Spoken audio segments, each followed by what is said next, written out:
we got a lot of work done today, and today's video was done Charlie Chaplin style. I didn't say anything today, I just worked and took you from clip to clip to clip on getting this work done. Let's take a look at what we got done today, and it turned out nice. We got a lot done. So let's talk about that and then what we've got to do left. So as we went through the day there, I filled this area in with the rock and brought this up, worked my way up into here, and then set that culvert in place. Let's take a look at that. I've got that exactly like I want it now. I've got up to this point, I've got all the rock packed in like I need to. And then on the back side, I need to put a load of riprap back there and fill that void in right there, because I can't put dirt in that and pack that in because the packer won't do that. So I'll have to get that up kind of level with this rock here, tied into the bank, and then pack that in with the packer, and then I can start putting dirt on it.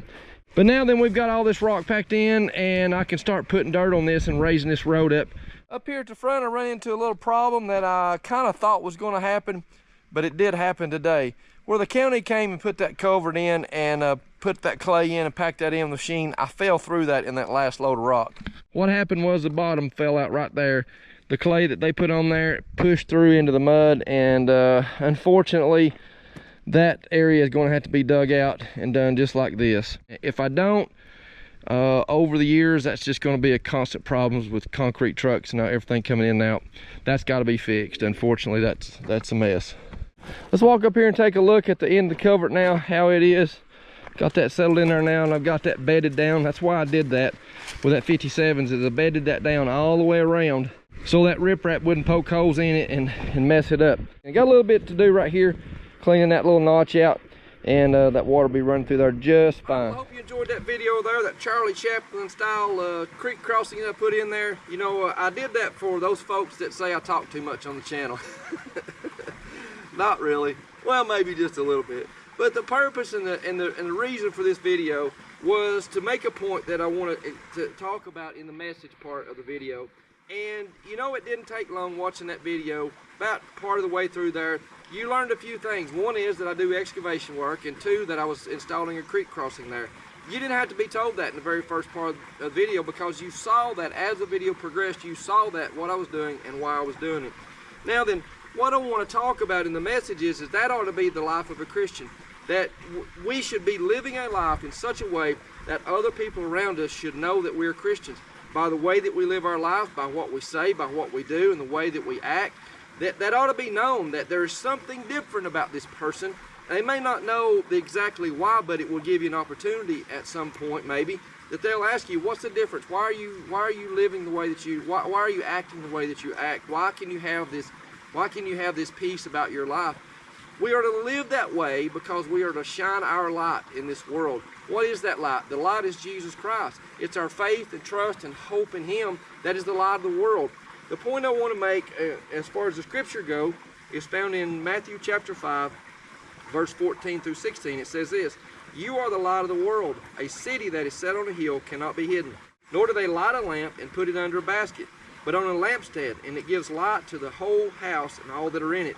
Verse 16 says this, is the point I want to make: "Let your light so shine before men that they may see your good works and glorify your Father in heaven."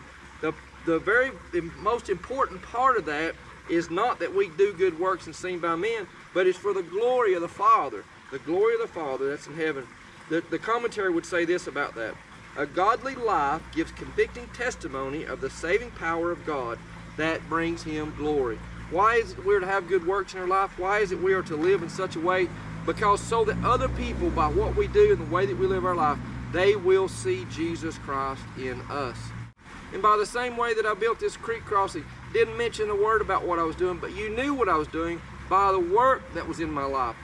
Now, am I saying that you're saved by works? No, not at all. I'm not saying that. I'm not teaching that.